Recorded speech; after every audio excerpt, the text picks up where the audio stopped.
दो चर वाले रैखिक समीकरण के कितने हल हो सकते हैं? नमस्कार। दो चर वाले रैखिक समीकरण को अगर मानक रूप में लिखें तो a1x plus b1y plus c1 is equal to 0 और a2x plus b2y plus c2 is equal to 0। जब भी समीकरण दो चर का होगा जोड़े में होगा। दो चर दो जोड़ा एक हल। एक हल क्यों? एक हल तब जबकि पहले समीकरण के x का गुणांक दूसरे समीकरण के x का गुणांक दोनों के y के गुणांक के बराबर न हो। जैसे यहाँ पे x का गुणांक दोनों का 2/1, y का गुणांक 1/1 बराबर नहीं है तो इसका एक हल होगा। और अब यह विलोपन, प्रतिस्थापन और ग्राफ तीनों से सॉल्व हो जाएगा। विलोपन का मतलब इलिमिनेशन और प्रतिस्थापन का मतलब सब्स्टिट्यूशन और ग्राफ का मतलब ग्राफिक मेथड। साथियों, ग्राफ के ऊपर निर्देशांक ज्यामिति पूरा आपके लिए एक पोर्शन दिखाऊंगा उसका। अब देखिए, अगर इन तीनों के गुणांक आपस में बराबर हो जाए तो अनगिनत हल हो जाएगा। इसका ग्राफ सीधी रेखा बनाने लगता है। और अगर दो बराबर हो तीसरा न बराबर हो, मतलब a1 upon a2 is equal to b1 upon b2 is not equal to c1 upon c2 हो, not equal to c1 upon c2 हो, तो ऐसे समीकरण का कोई हल नहीं होगा। ऐसे दो चर वाले रैखिक समीकरण का कोई हल नहीं होगा। इसका मतलब दो चर वाले रैखिक समीकरण के कितने हल होते हैं? कभी कभी कोई हल नहीं होता, कभी कभी अनेक हल होते हैं और कभी कभी एक हल होता है। हमसे एक हल वाले प्रश्न अधिकतर पूछे जाते हैं। अगर ये पूछा जाता है तो कॉन्सेप्ट का क्वेश्चन पूछ लिया जाता है। अब इस प्रश्न को एलिमिनेशन से कैसे सॉल्व करना है मैं करके दिखाता हूँ। 2x plus y is equal to 18 और x plus y is equal to 8। Eliminate का मतलब जिनके कोफिशिएंट मतलब गुणांक बराबर हो उन्हें साइन चेंज करते हुए कैंसिल कर दो। इसका साइन प्लस है माइनस, प्लस है माइनस, प्लस है माइनस, ये कैंसिल। 2x में से x गया x और 11 में से 8 गया 3। इसका मतलब x इज इक्वल टू 3, तो y कितना हो जाएगा भाई? y is equal to 5। Put कर दें अगर इसको उठा के यहाँ पे, तो 3 और 5 मिलके 8, यहाँ पे 6 और 5 मिलके 11, उत्तर सही। अब सब्स्टिट्यूशन क्या होता है? सब्स्टिट्यूशन में अगर यही प्रश्न लिख लें, सब्स्टिट्यूशन के लिए अगर यही प्रश्न लिख लें तो अब होगा क्या कि इस दूसरे वाले से हम x की वैल्यू निकाल लें तो क्या आ जाएगा? 8 माइनस वाई। x की वैल्यू अगर यहाँ पे x रख लें, y उधर ले जाए तो 8 माइनस वाई। अब इस 8 माइनस वाई को उठा के पहले वाले में सब्स्टिट्यूट कर दें। यहाँ पे लिख दें फ्रॉम इक्वेशन 1 to 2, या यहाँ पे दिखाने के लिए मैं कर दे रहा हूँ, कर दें। तो 2 और x की वैल्यू हो गई 8 minus y plus y is equal to 11। इसका मतलब 16 minus 2y plus y is equal to 11।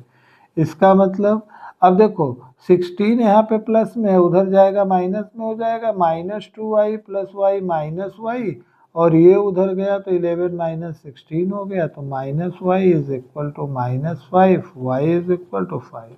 साथियों, साइन चेंज करने से कभी ना डरिए और ये मान के चलिए कि ये आपको कॉन्फिडेंस देता है। देखिए, पहले वाले एलिमिनेशन से y की वैल्यू क्या आई थी? 5, इससे भी 5 आ गई।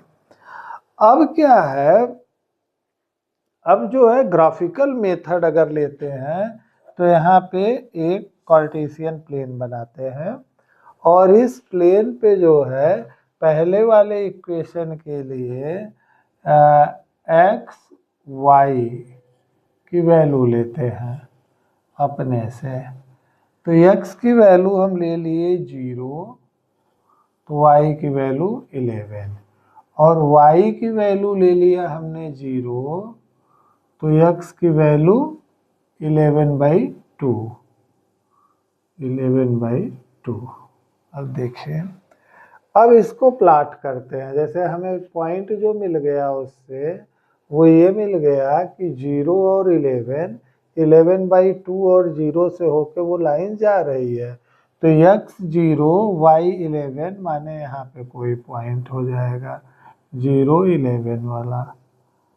और अब जो है x 11/2 y 0 मतलब x पे जाए तो 5 और 6 के बीच में यहाँ पे कहीं ये पॉइंट मिल जाएगा 11/2, 0। अब एक लाइन जो इन दोनों को काटती हुई जाएगी, वो लाइन कही जाएगी कौन सी? 2x + y = 11। ये लाइन हो गई, ये सीधी रेखा बन गई है। अब दूसरे वाले के लिए भी वही करें, x y, दूसरे वाले के लिए ये पहले वाले का था, ये दूसरे वाले का बन रहा है। अब x 0 y 8, y 0 x 8 मतलब x 0 y 8, तो इसका मतलब यहाँ पे 0 8, x 0 x 8 y 0 8, 11/2 माना यहाँ पे। अब इन दोनों से होके जाने वाली ये लाइन क्या बन गई? x + y = 8। हमारे साथ बनाते रहें, हमारे साथ बना ले। बड़ा सिंपल सा रूल होता है, एक को 0 रखते हैं, दूसरा निकाल लेते हैं, दूसरे को 0 रखते हैं, पहला निकाल लेते हैं, दोनों से निकाल के 2 लाइन बना देते हैं।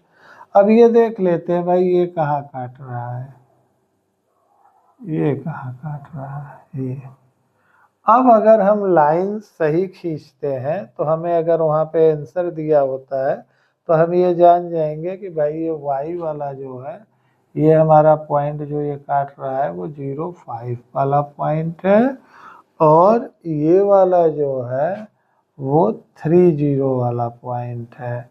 इसका मतलब ये 3.5 पे काट रहा है, तो इन दोनों का सलूशन 3, 5 हो जाएगा।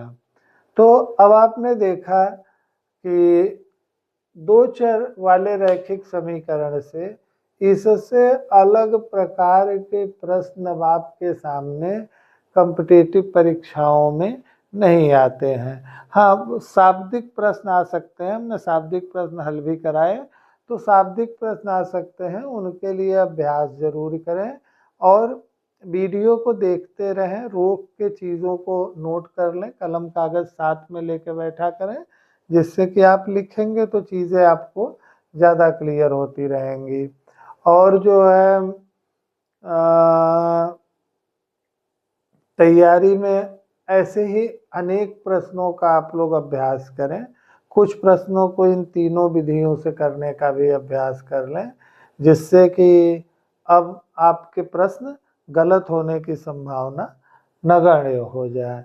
साथियों, आप को अगर वीडियो अच्छा लग रहा है और चीज़ें समझ में आ रही हैं तो वीडियो को लाइक, सब्सक्राइब और शेयर ज़रूर करें। आप इसको रोक के नोट कर लें। धन्यवाद।